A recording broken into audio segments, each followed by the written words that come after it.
Maganda at maluwalhating araw po sa inyong lahat. Ngayong Miyerkules, ika-26 ng buwan ng Mayo, taong 2021. At ang ating pong palala sa inyong lahat, magsuot po kayo ng inyong mga face shield and face mask every day, every time you leave the house. At kung may kasama kayo sa bahay, marami kayo, magsuot din po kayo niya. And of course, pag kayo po ay nasa labas na, better be sure na kayo po ay nag-o-observe ng 2 metrong distansya at or 6 na pie sa pagitan ninyong masasalubong at mga katabi. Huwag niyo rin pong kalimutan na kayo ay maghugas ng inyong mga kamay sa bawat pagkakataon na meron kayo. And sa inyong mga katawan, magpalusog po kayo.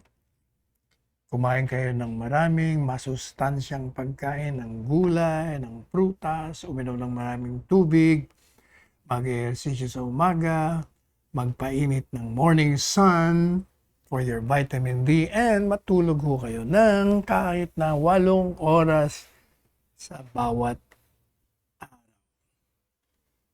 At sang-ayon po sa Octa Research na si Dr. Guido David,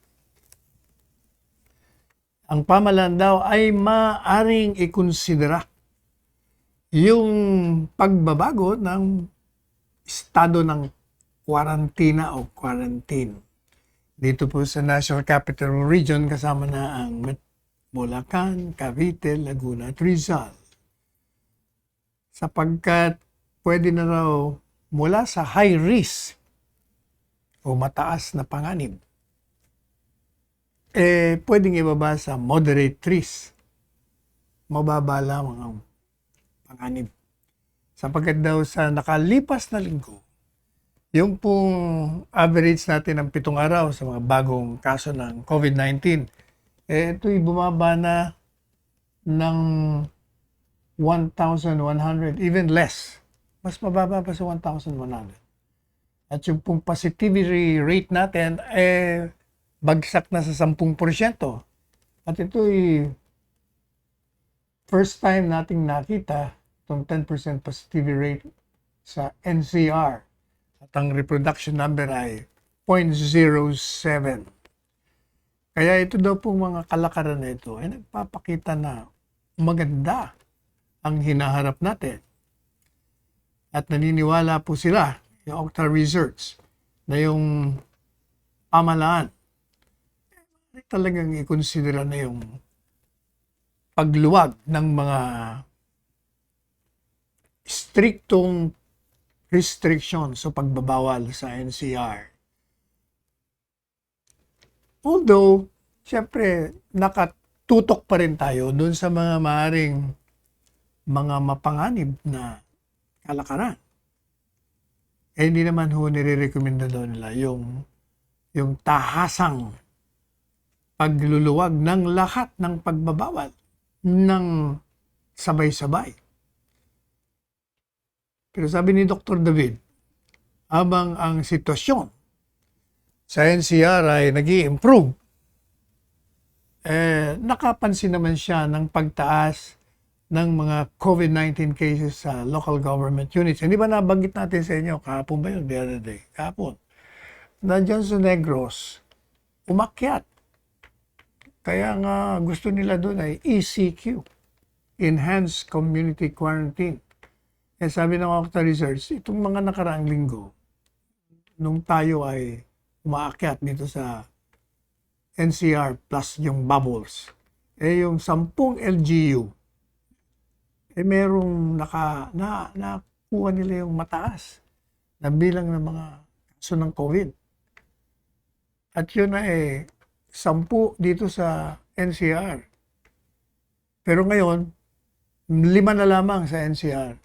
Pero yung 5 sa labas naman. At ito ay sa Davao City, sa Puerto Princesa, Bacolod, Iloilo City, Cagayan de Oro, General Santos. Dagdag ko na nga yung Negros dyan. So, meron talagang pagtaas. Although hindi natin maaaring masabi na it's a surge, but definitely, sabi niya, there is an increase in cases. Sabi niya, hindi ko naman masabing bumulusok na, pero pag-akyat ng mga bilang ng mga kaso. Siguro daw, itong pagluwag dyan sa border, ibig sabihin yung pagluluwag ng mga pinapapasok natin na galing sa labas. Kung halimbawa, sa Maynila, yung galing sa probinsya, yung sa probinsya naman, mula sa Maynila, papuntang probinsya. Ito raw ang maaaring nagiging dahilan ng pagtaas ng mga kaso. Kasi nga naman, kung yung pinayagan mong makapasok, merong COVID, talagang may problema tayo. Maaari ding maraming factor, sabi niya, kasama na rin yung mga galing sa abroad, kung pinapayagan nating makapasok dito. Kasi meron din naman mga taong dayuhan na pwedeng makapasok kung sila allowed. Kaya sabi ng Okta Research, ito'y tinutulak ang pagbakuna ng mga 50% high-risk areas. Yung medyo malala ang mga lugar kung saan maraming COVID, kailangan magkaroon ng pagbabakuna dyan sa Tuguegarao, sa Santiago, sa Baguio dyan, sa Cainta, pati na sa Cebu, at dyan sa Imus, Cavite. Kasama na rin yung Metro Manila para makakuha na po natin yung herd containment na tinatawag. These are the areas, sabi ng Okta Research, ngayong taon na ito, na merong mataas na average ng pag-atake nitong coronavirus. At ito pong nakikita natin sa mga LGUs, yun ang palaging nanganganib dito sa bumubulusok na coronavirus. Habang medyo okay na tayo rito sa NCR, dahan-dahan, umu-okay, nandun pa rin ang panganib. Kaya, palagi na pong ganyan. Hindi nyo ba napapansin, paulit-ulit lang naman ang pangyayari dito sa coronavirus. Yan, biglang umaakyat, mag-i-stricto na naman tayo, bababa na naman. Anong ibig sabihin? Sentido kumuno ang gagamitin natin. Ibig sabihin, pag lumuluwag tayo, whether ang gobyerno ang lumuluwag sa mga pagbabawal o lumuluwag tayo sa ating mga sarili, hindi na tayo nagsusuot ng mask, face shield, naghuhugas ng mga kamay, hindi na tayo nag-observe ng distansya, talagang bumabalik ang coronavirus at nagkakaroon ng pagdami ng mga may sakit. Di ba? So, simple pa rin. Simple pa rin ang solusyon. The solution is, istriktuhan natin ang ating mga sarili. Kahit na tayo po ay nabakunahan. Yan ang regla dapat. Samantala, ito pong DOT, Department of Tourism, nagpapanukala na babaan natin yung araw ng pag-quarantine, yung galing ho sa abroad. Kasi sa ngayon, 14 na araw ang quarantine, 10 araw sa hotel, 4 na araw sa bahay. Ito nagiging sagabal sa pagbabalik natin ng mga sa ating pagbabalik sa kalusugan ng ating ekonomiya. Kasi kahit na pinapayagan nga natin na makapasok dito, at itong mga tao mananatili dyan na 10 araw sa loob ng quarantine. Unang-una, gastos, dagdag na gastos yun. Katunayan, may mga kaibigan nga ako kung galing papuntang Amerika, panitan sa akin, hindi pa ba nalilip? Sabi ko, hindi Hindi po na kami uwi dyan. Parang useless kami umuwi dyan. We're spending money for nothing. Non-productive, nabakuna kami. Ako kahit kayo nabakuna, talagang hindi po pwede. Wala tayong magagawa. At yun naman, para sa kabutihan ng lahat. Kaya nagpapanukala po ang DOT dyan sa IATM. Kung po pwede, pag-usapan natin to, pwede bang, kasi yung mga ibang bansa, 7 araw lang nananatili sa quarantine. Baka naman daw pwedeng gawin natin yun. At doon daw sa ibang lugar, okay naman daw. Bakit naman hindi natin magawa dito? Dito, kaya may bakuna ka, kaya wala kang bakuna, basta dumating ka, quarantine ka, 10 araw, para kang house arrest. But that's life. That's life. Ganun ho talaga ang buhay sa ngayon. Kailangan mag-adjust tayo. Hindi po pwede ang forever and ever tayong nakakadena dito sa coronavirus. We have to remove ourselves from the chain of the coronavirus. Tatalunin natin yan sa pamamagitan lang ng pagkaka-stricto sa ating mga sarili. Napakadali lang naman talagang gawin. Ano ba naman yung magsuot ka ng maskara? Suot ka ng face shield. Hindi ba? Maghugas ng kamay. Magdistansya. Napakadali yung gawin yan. Pag ginawa po natin lahat yan, ako, maniwala kayo. Aalagwa na naman tayo sa kalawakan. At yung ating pangkalakalan, ang ating ekonomiya, ay babalik na muli. Babalik ka rin. Parang ano yan, phoenix. Yung phoenix na ibon. Pag ito'y namatay, naging abo, nako, nabubuhay siya ulit. From the ashes, it will be reborn. Phoenix. Alam niyo naman, kailangan buksan natin ang ating mga borders, ang ating pintuan dito sa ating bansa sa mga dayuhan, sapagkat itong mga dayuhan ay marami yung dalang investments ito. Mga daming pera ang dala nito. Walang mapaglagay ng mga pera nila. Kaya naghahanap po sila ng mga bansa na po pwede silang mag-invest. Meron pa nga pinapanukala ko na sana magkaroon tayo ng green lane para doon sa mga dayuhan na nabakunahan. Papasukin na kagad. Yun, panukala lang yun. Kaya lang, pag yan naman ang ginawa mo, sabihin naman ng mga Pilipino, teka muna, bakit kami mga taga rito, hindi nyo binibigyan ng green lane? Bakit yung mga dayuhan, okay, kami hindi. Oo nga naman. May problema na naman tayo. Anyway, sa Thailand, 10 araw lang. 7 araw na ngayon. Dati 10 araw. Sa Hong Kong, dati 21 days sila. Ngayon 10 araw, 7 araw na lang. Kung ikaw ay nabakunahan na at galing ka dun sa bansa na wala masyadong COVID, magbalanse na lang tayo. Tingnan natin kung anong makakabuti. Anyway, samantala, nako ito, mga LGUs, daming nagrereklamo na wala silang pera. Alam nyo ba na meron sang-ayon kay Secretary Eduardo Anyo na merong tinatawag na local government support fund financial assistance to local government units. Ano ba ito?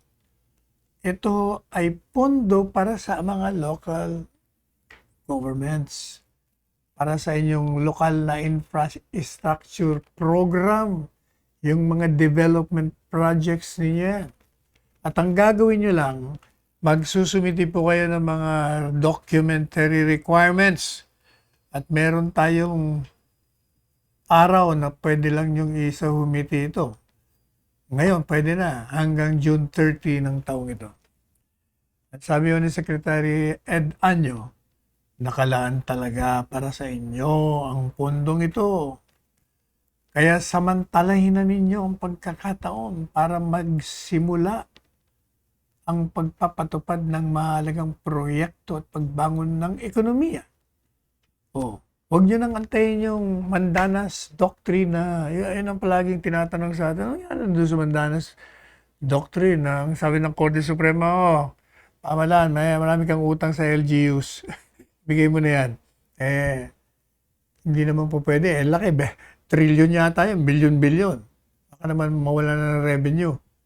Kaya meron namang inilaan ang pamalaan para sa mga lokal na gobyerno. Ito na ngang sinasabi nating FALGO. Alam niyo ba kung magkano ang nakalaan para sa inyo? 2.93 billion. Halos 3 bilyong piso ito. Which accounts for 22% of the program fund for the year. Sabi ko ni Sekretarya nyo, itong mga provincial governors, mga cities and municipalities na maliit lamang ang inyong internal revenue allotment, pwede niyong gamitin itong sinasabi natin LGSF Palgo funds para ma-deliver na sa inyo at ponduhan nyo na yung mga priority program sa inyong mga munisipyo, mga bayan-bayanan. Maganda ho yan. Alam niyo ba kung anong mapagagamitan nyo o hindi ba? Doon nanggaling, saan ba tayo nanggaling noon? Napansin natin sa sama ng mga kalye. Ito, para sa daan, para sa tulay, para sa mga palengke, yung patayan ng mga baka, baboy, slaughterhouse ang tawag doon. Pwede na kayo magpatayo ng mga multipurpose buildings, halls, kung saan pwedeng ganapin nyo rin yung mga, kung ano-anong mga ganap ang gusto nyo, meeting, celebration, seminar, pati yung mga multipurpose pavements, yung mga sidewalk, pwede nyo lang gawin yan. Yung mga kanal, drainage para hindi kayo nababaha. Yung mga malapit sa dagat, sa ilog, pwede kayo magtayo ng mga seawall, river wall. Pati yung water system, yung isang napuntahan natin, tuyo na raw yung tubig nila. Wala nang mapagawa ng tubig. Yeah, pwede. Water systems project. Including level 1 standalone water points, evacuation centers, pati na mga laruan ng mga bata o pasyalan ng mga matatanda, public parks. Pwede rin kayo magtayo ng fish sports, pati na post-harvest facilities. Ay, kalimbawa, ano ba ito? Ice plant, mga cold storage facilities. At considering na meron tayong crisis ngayon, may sekretary ano, pwede mong gamitin yung pondong yan sa pagbili ng ambulansya o gaya yan sa ambulansya. Yan sa Cavite silang, wala daw silang ambulansya doon, kulang. Lagyan natin. Pwede kayong bumili ng mga truck ninyo. Kailangan yan sa pagkukuha ng mga basura ninyo, kung anong dump trucks, mga mini dump trucks, mga multi-purpose vehicles, pati multi-cabs. Ano pa? Pag yung kalsada nyo madilim, pwede nyo lagyan ng mga ilaw, street lighting. Kung kulang pa ang electrification niyo, lagyan nyo rin. Kulang ang mga equipment nyo ng medisina, bigyan, bilhan nyo rin. Pwede nyo pundahan yung mga programs ninyo, yung sports program ninyo, yung assistance programs ninyo, yung mga proyekto nyo para sa edukasyon, sa kalusugan, social protection. Meron tayong pandemya. Pati na yung tulong sa mga mahihirap. Kailangan ng ospital, kailangan ng paglibing, kailangan ng transportasyon. Dami. Alam nyo, sa paglilibot po natin, binibigay natin ang telepono natin. Kuminsan sabi ko, bakit ba binigay ko ang telepono ko? Ngayon, dagsa talaga tayo. Lahat na uri ho ng pangangailangan ng mga ordinaryong tao. Humingi ng pinansya, humingi ng gamot, ng pang-ospital, ng ayuda, o ano-ano. Mabuti naman itong Secretary Rolly Bautista at si Secretary Bello. Pag nirefer natin, ako, bigay kagad. Text naman agad yung humingi sa atin. Secretary, salamat po, natawagan na po ako, natanggap ko na po yung ayudang 5,000, ganito, ganyan. Di okay. Meron pa nga, may problema siya. Ano naman yung isa? Sabi niya, yung tatay ko, war veteran, isang kusing, wala akong natanggap. Nako, saan ba natin ito i-refer? O i-refer ko yung Secretary Teddy Boy Locsin. Hindi pa sumasagot.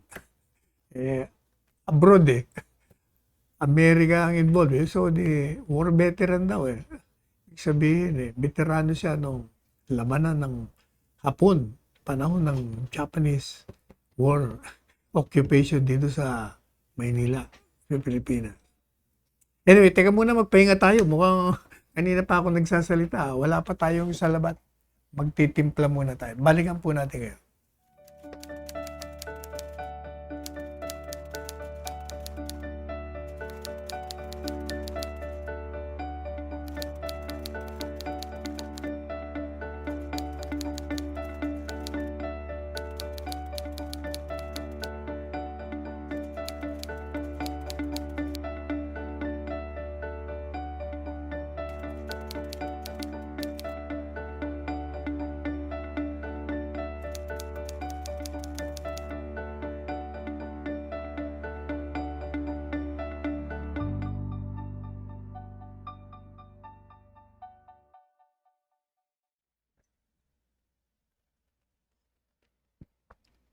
Samantala, ito pong si Presidente Rodrigo Roa Duterte,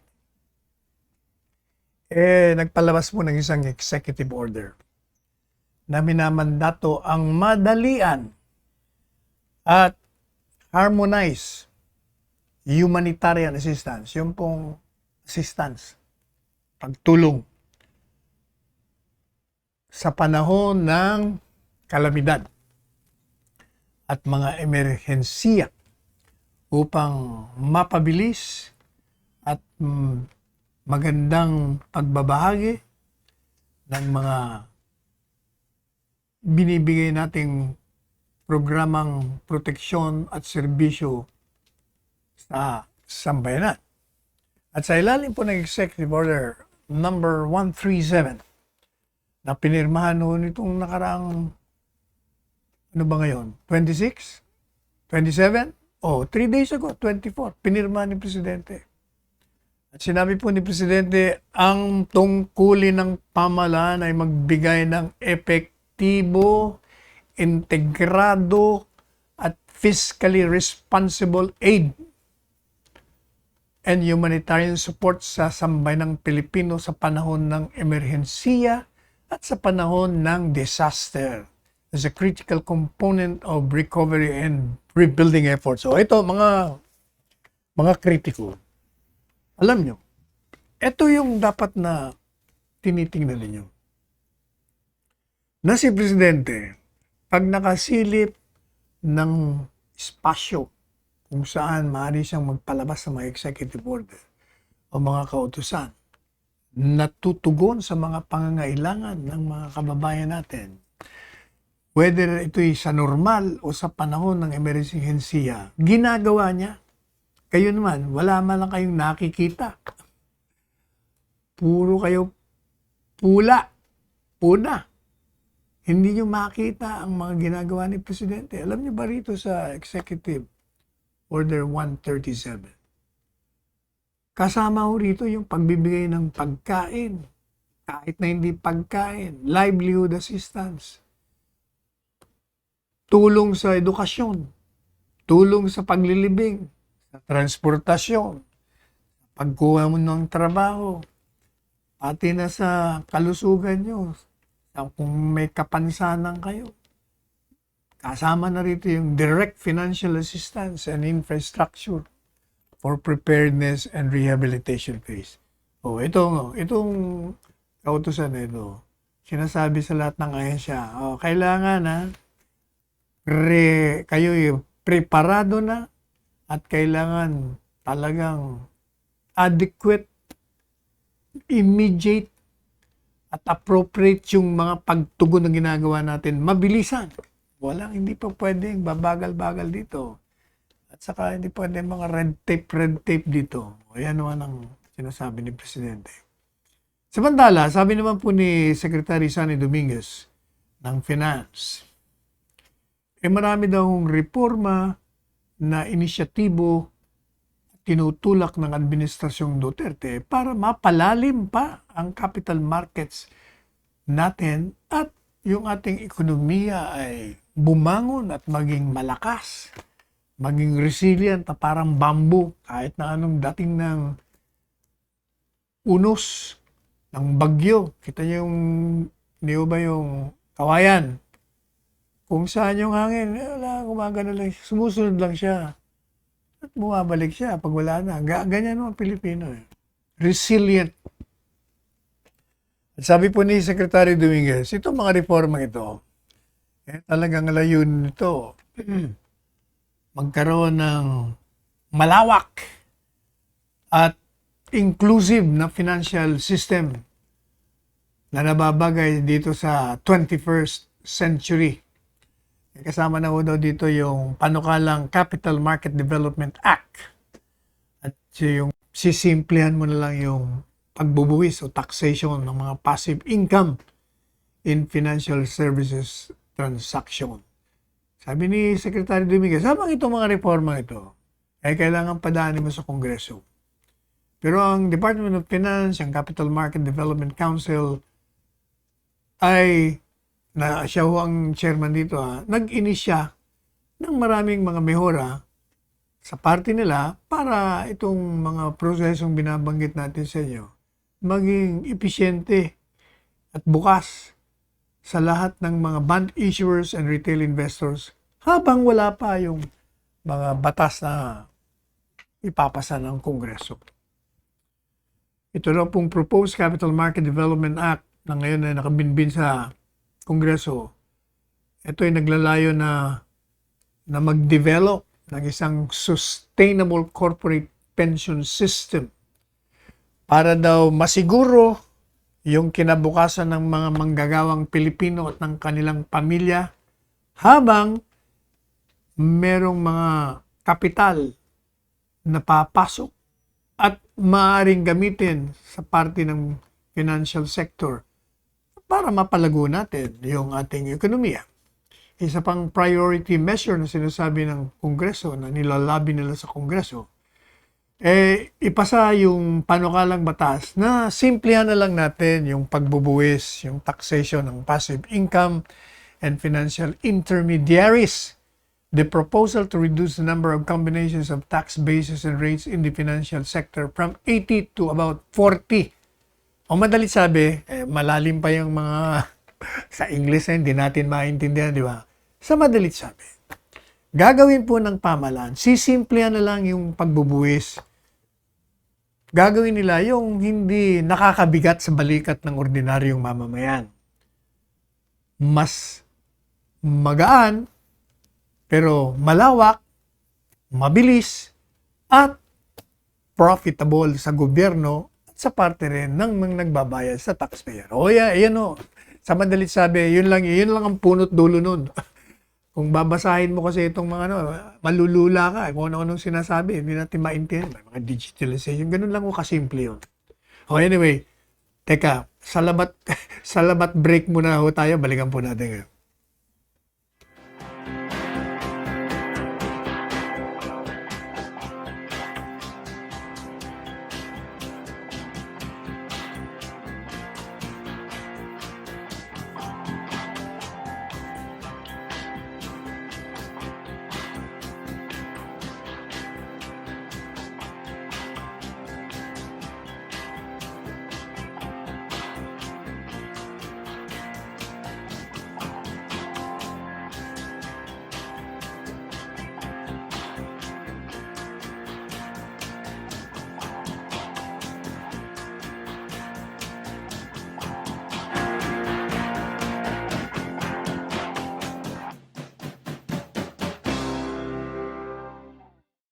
Punta naman po na ito maganda rin to. PNP Barangayanihan. O kaya, Barangayanihan.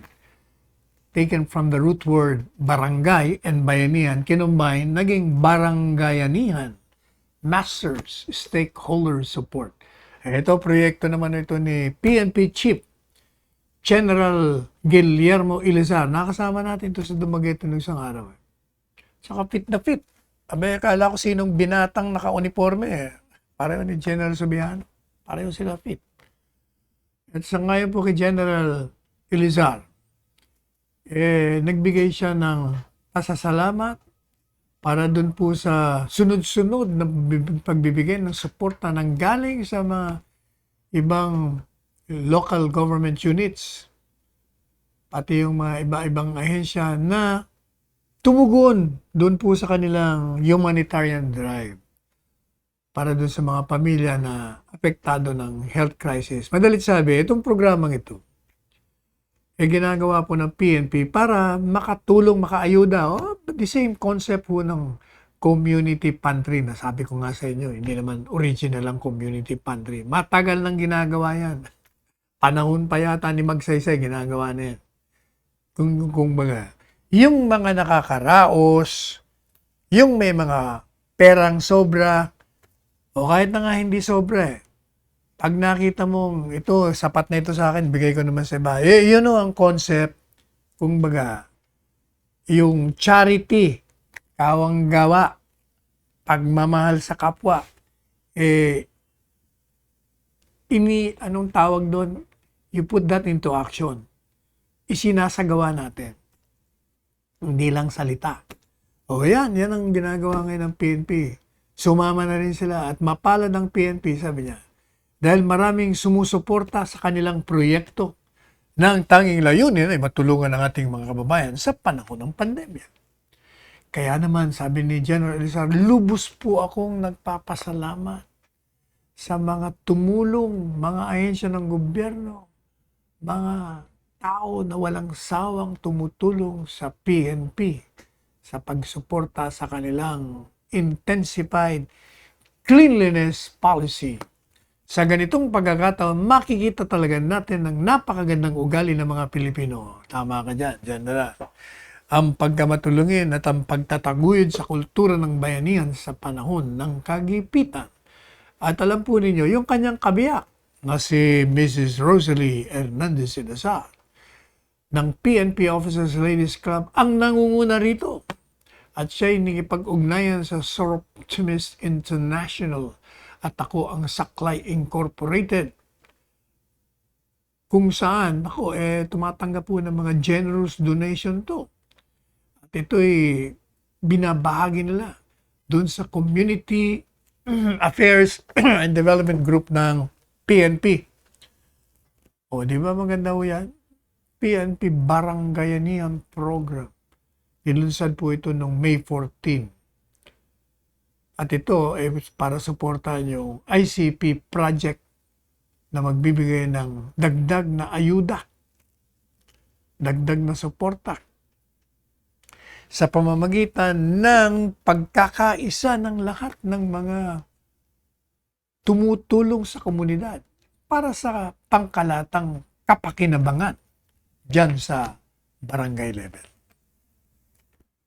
Samantala, ito na naman yung mga kaliwa. Yung mga kaliwa, kaliwete talaga kayo. Yung sila Carling, itong si Colyamat, si Gaite, ito yung mga kongresista. Pati na yung kababayan natin si Edsel. Sino pa? Ito rin si Belmonte, si Ortega, si Brosas, Castro, Ilago. Sabi nila, kailangan meron tayong batas. Tinutukoy nila yung Task Force to End Local Communist Armed Conflict. Ito raw ang nangunguna sa patakaran ng red tagging. Anong ibig sabihin ng red tagging? Ibig sabihin, tinutukoy ka, ikaw, komunista ka, ha? Kasama ka sa grupo ng mga komunista na gustong pabagsakin ng gobyerno. Ito daw, task force, sabi nitong mga binanggit natin kongresistang kaliwa. Ito raw ay nagpapatupad ng mga red tagging activities laban daw sa mga kumukontra sa gobyerno, sa mga fora, ahensya, kung saan sa eskwelangan, pati daw dyan sa mga publication, sa mga poster, kinakalat daw nila, nilalagay doon. Pinopost sa iba-ibang sentro ng bansa, pati sa social media raw. Nagpapakala daw ng mga peking balita at sinisiraan daw yung mga kakampi nila, yung mga kasama nila sa kaliwa, mga interest groups na ang tawag daw ng gobyerno sa kanila. Itong LCAC, yung mga kalaban ng Estado, enemies of the state. Ito daw red tagging, ito daw ay nakakasira. Kakaroon daw ng irreversible impact on the victims. biktima. Ano ba ang ibig mo sabihin, biktima? Ibig sabihin, hindi totoo. Bakit ba kayo? Bakit ba kayo? Bakit? Bakit ba kayo nagre-react pag kayo tinawag na komunista? Unang-una, hindi naman krimen na maging isang komunista.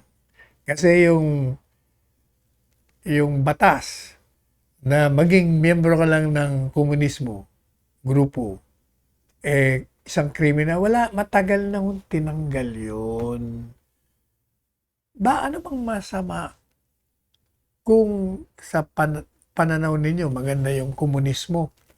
Sa totoo lang, maganda naman ang komunismo. Ang problema nga lang, yung pamamaraan ng pagtatayo nyo ng mga patakarampang komunista ay dinadaan nyo sa armadong rebelyon, sa pagpatay ng mga kalaban ninyo, pagpatay ng mga ayaw maniwala sa inyo, pagpatay ng mga pulis, ng mga sundalo, pagsira ng mga ari-arian. Yan ang problema kasi. Pero kung yung sasabihin mo, ano bang komunismo? Ito, di ba? Socialism. Ibig sabihin, tutulungan mo yung mga nangangailangan ng tulong. Tutulungan mo ayon sa iyong kakayahan at ayon sa panahon mo na pwede mong ibigay. Ngayon, gusto niyo magkaroon ng batas. Sabi niyo, yung panukalang batas, yun daw akto na publikong ngangalanan ka, sisiraan ka, inaakusahan ka bilang mga kalaban ng bansa, mga subversibo, mga armadong rebelde. At daw parang pinahihiwatig mo na ikaw ay kasama sa rebelyon. Magiging labag na sa batas yun. At yun daw, red tagging na yun, kasama doon yung pahayag, social media posting ninyo, yung mga anunsyo, mga deklarasyon, signages, streamers, placards, lahat. At itong si Frank Drilon, yung kabats natin, na mas matanda sa atin sa College of Law, nag-file din, naghain din po siya sa Senado ng red tagging kasi kailangan dalawa yan meron sa Senado, meron sa Kamara de Representante. Pero ito na nga ang sinasabi ko sa inyo, kung naniniwala kayo dun sa inyong mga paniniwalang politikal na hindi naman tutungo dun sa armadong rebelyon, hindi po krimen yan. Dapat nga pag kayo'y sinabihan, komunista ka, kung naniniwala ka dyan, that should be a badge of pride. Dapat nga magiging proud ka kasi tinutukoy ka na isa kang tao na gusto mong tumulong sa bayan. Ang problema kasi dyan, alam mo yung actually ang problema, ang takot nyo. And I can understand why. Kasi nga, yung merong grupo na yung kanilang paniniwala komunismo, ang problema, itong NPA, CPP, ginawa nila na ito ang aming paniniwalang politikal, papabagsakin namin ng gobyerno. At in the process, kailangan patayin namin yung mga kalaban namin. Sisirain namin talaga, gigibay namin yung gobyerno yan.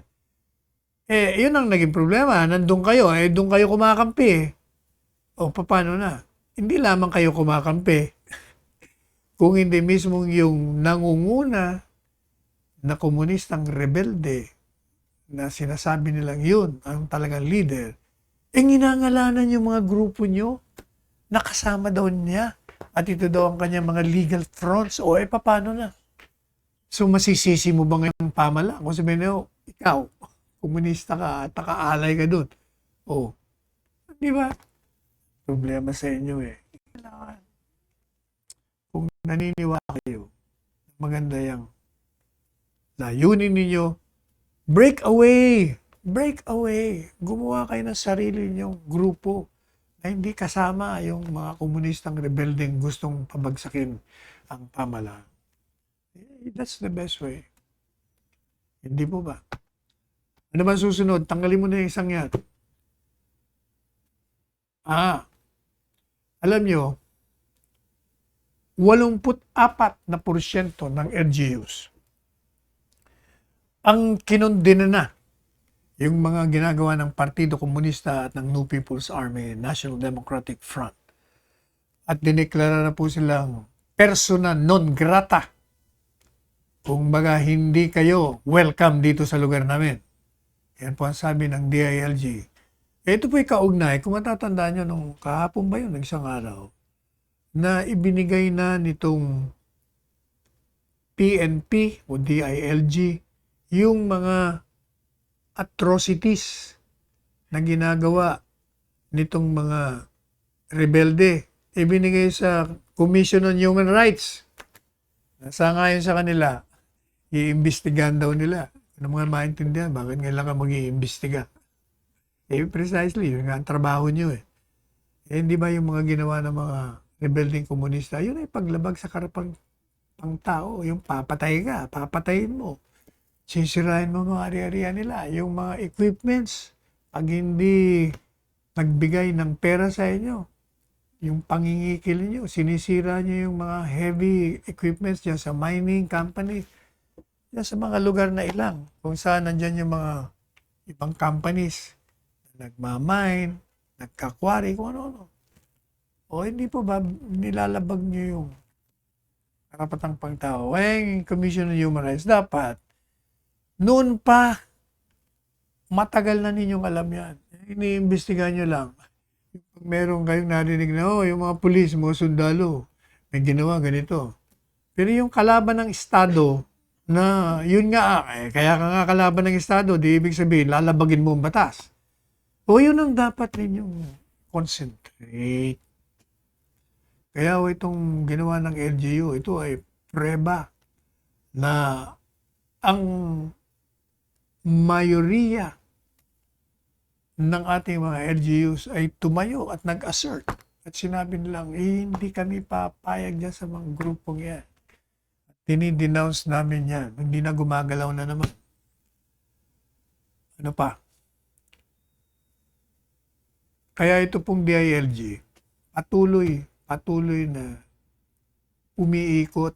Tsaka isa pa, alam niyo ba na yung mga tawag dito, yung mga LGUs, hindi ba yung LCAP, nabigyan ito ng pondo para dun sa mga ilang na po magkaroon ng mga development doon. Yung gagamitin yung pera. Ito namang mga kalaban. Pati dyan sa Senado. Sabi niya, tanggalin natin yan kasi nagre-red tag itong mga ito.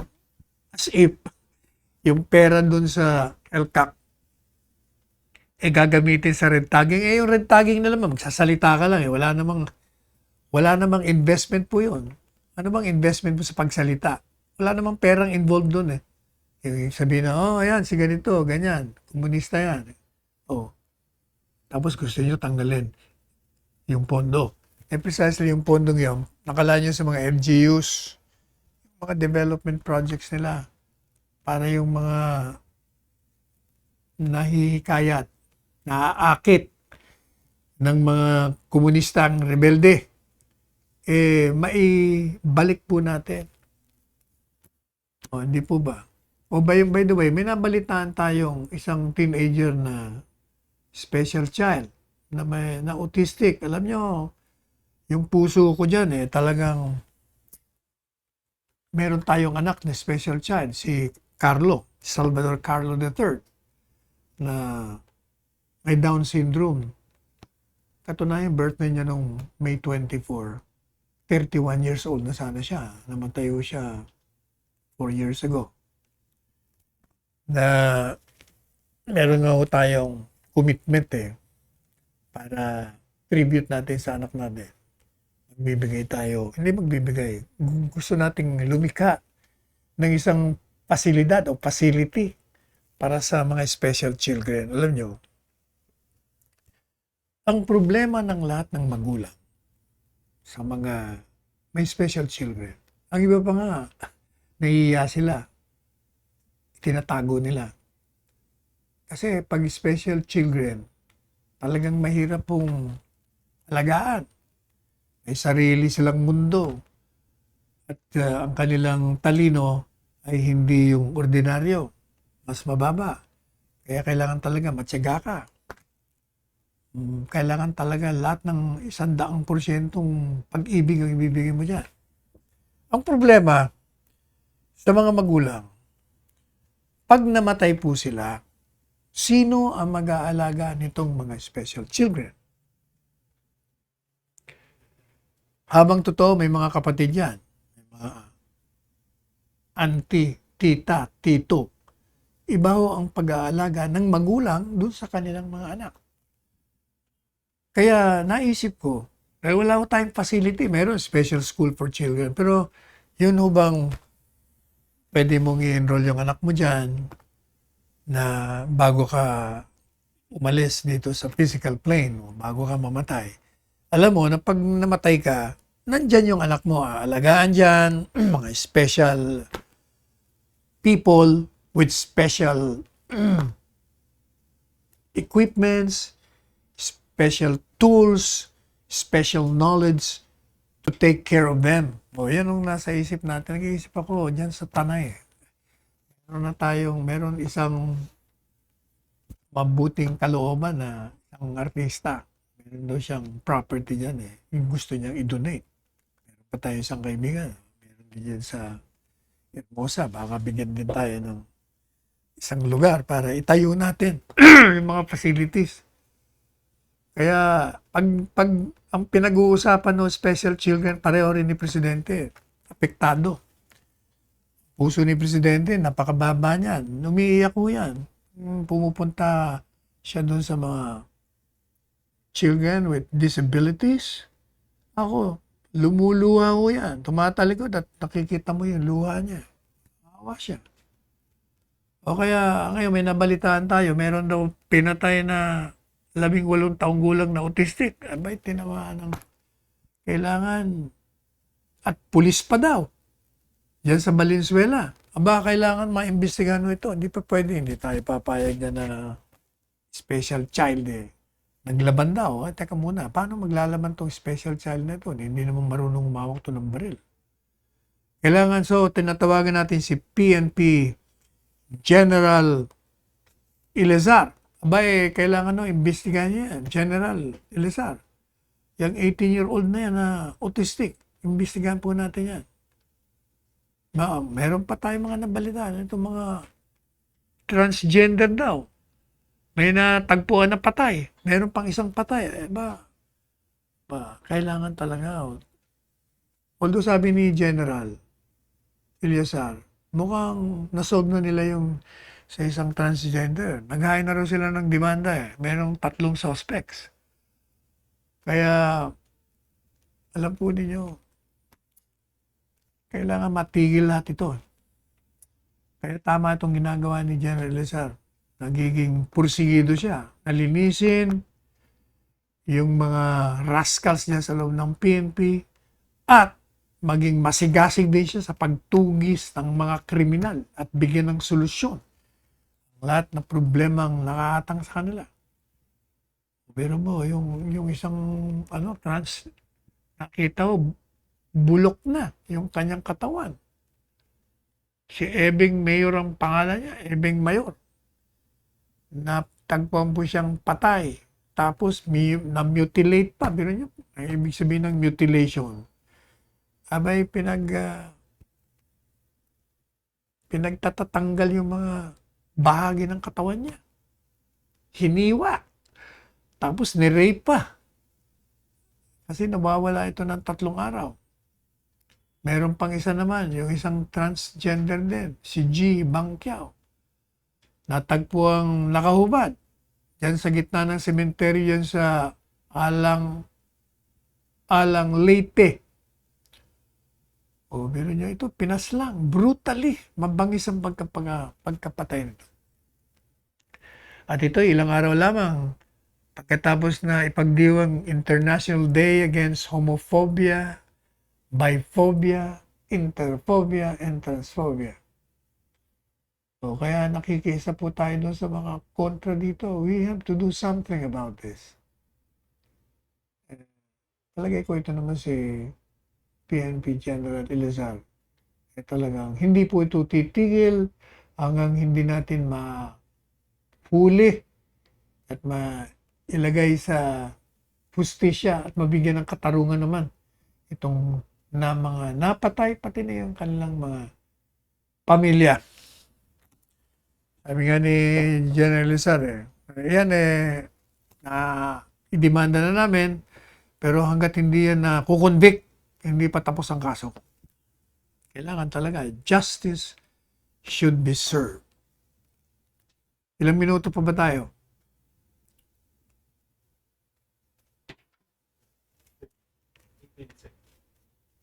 18 minutes? 8 minutes na lang tayo? Teka, meron pa tayong panahon. Ito namang ito bang mga senador? Gusto ko sana ngalanan itong mga senador na ito, pero kilala nyo na alam nyo naman yung mga opposition dyan. Para pareho lang yan. Yung dalawang babae dyan. Tatlo na nga sila Tapos yung iba pa dyan. Para pareho lang naman ng mga, kumbaga, sila mga orkestra. Isa ang kanilang tono. Walang sintonado sa kanila. Palagi nilang kung ano-anong ginagawa nilang mga issue na inihahain. Yung isang senadora dyan. Meron daw practice itong PNP na gumagamit ng mga bilanggo para gumawa ng mga anti-illegal drug operations. At pinakita raw sa isang hearing dyan sa Senado na ang chairman doon ay si Senador Ronald De La Rosa. Nagpakita itong babaeng senadora ng isang video clip ng isang babaeng bilanggo na umamin na ito'y nagkikipag sabwatan sa pulis o nagkikipagtrabaho sa pulis. Kasama ng pulis sa mga anti-narcotic operations sa Quezon City Mall parking lot na nag-resulta nga ito ng encounter nung makailan daw sa Philippine Drug Enforcement Agency operatives. At yun daw babaeng pinakita sa video, siya daw ay nakulong noong Pebrero 3. Pero nung tinanong daw siya, paano siya nakalabas sa bilangguan, kasi may trabaho daw kasi siya. Meron daw silang operasyon. Common practice ba, ang tanong nitong senadora, ang kapulisan ng paggamit ng bilanggo para tulungan sila sa mga anti-illegal drug operations nila? SOP ba ito? Teka muna. Yun ang sabi nung bilanggo. Paano mo naman nalaman kung totoo nga yun o hindi? Yan ang problema. Kasi yung mga bilanggo, hindi ko katakataka na gagawa sila ng kanilang istorya. Ang kwento nila. Para lumabas na kasama sila ng mga pulis. Kahit naman hindi. O kaya, itong senadora kasi ito, madali rin itong mapagpaniwala. Ang iba, kahit naman hindi naniniwala, pag nakakita ng pagkakataon na sira ng gobyerno, gagawin niya. Ang kagandahan, maiba ako lang ng konti. Yung PNP ngayon, sa pangunguna ni General Elizar, nag-meeting po sila ni Secretary Maynard Guevara ng DOJ at binibigay po ng PNP yung 61 na mga kaso kung saan involved o ugnay dito yung daang-daang PNP na inimbestiga ng PNP Internal Affairs na merong administrative liability. Madali sabi, yung mga kasong yon may mga administrative cases, di ba? And they were found liable binigay ho yung kaso ni General Elizar sa DOJ para imbestigahan at tingnan kung merong mga criminal liability ito upang malinis na natin yung PNP dun sa mga rotten eggs na tinatawag. Kaya pag-aaralan po nila at ito'y magandang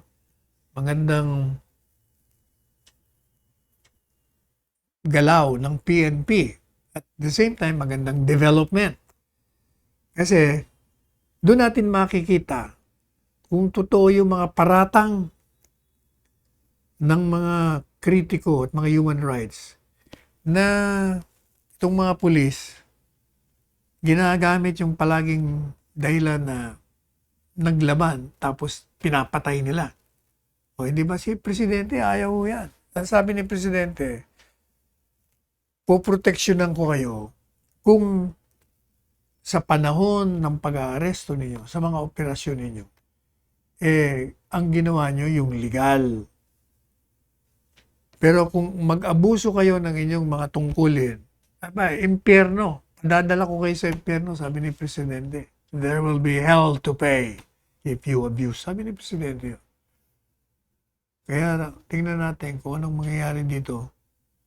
Kailangan talaga, lahat ng mga rascals, tanggalin na yan. Mga hoodlums in uniform. Diba? O samantala, ito namang Marawi, may mga naririnig tayo na nagre-reklamo. Bakit daw 4 na taon na? Hindi pa raw nakakabalik yung dating Marawi. Alam po ninyo, unawain nyo naman, hindi lang ordinaryo ang nangyari sa Marawi. So yung proseso ng paglikha uli ng dating lusog nito, yung itatayo mo uli, yung mga nasira, mga nabomba, mga punong-puno ng mga bala, siyempre matagalong proseso yun. Pero sa 4 na taon naman ang ginawa, di ba? Parang ang narinig natin kay Secretary na involved dyan, halos 60% na. 60 ba o 80%? Basta ginagawa ng gobyerno ang lahat na paraan upang maayos ito. It takes time. Biro nyo yung buong syudad. Pero, babalikan po natin to sa mga susunod nating mga programa. Sapagkat itong Secretary Eduardo del Rosario, talagang ginagawa niya ang lahat bilang chairman ng Task Force Bangon Marawi para maibalik na muli ang dating sigla, dating kagandahan ng Marawi. Di bale. Magpapaalam muna tayo sapagkat pinabot na naman tayo ng oras. Paalala po, suot po kayo ng inyong mga face mask. Ayan, doble po yan. Ha? At ng inyong face shield. And when you're out, observe 2 meter distance or 6 feet. Ano pa? Maghugas kayo ng inyong kamay. Sabon at tubig. Be sure na pag kayo po ay kumakain, pipiliin nyo yung masustansya ho, yung mga gulay. Puro gulay ang kinakain natin Prutas, sarap ng prutas. Minom kayo ng maraming tubig. Ano pa? Mag-ehersisyo kayo. Matulog kayo ng 8 hours a day. Maglingsan kayo. Okay yun. And siyempre, kayo may hibig sa pagtulog, nagising sa umaga, huwag niyo naman ang kalimutan. Magpasalamat po tayo sa dakilang Diyos na ating kikilala. Na salamat sa pagbigay po ng buhay niyo sa amin, sa pagdurugtong nito sa araw, sa pagkain na nakalapag sa lamesa, sa biyayang tinatanggap po namin, sa pag-alalay po ninyo, akay ninyo sa amin sa tamang daan. At ang dagdag na panalangin po namin, bigyan niyo pa kami ng talino at tapang upang matalo na namin itong coronavirus. Ako po ang inyong likod, Salvador Panelo, pansamantala nagpapaalam. Hanggang bukas muli, alas 2 hanggang alas 3 ng hapon at nagsasabing, let us tread the path of roses.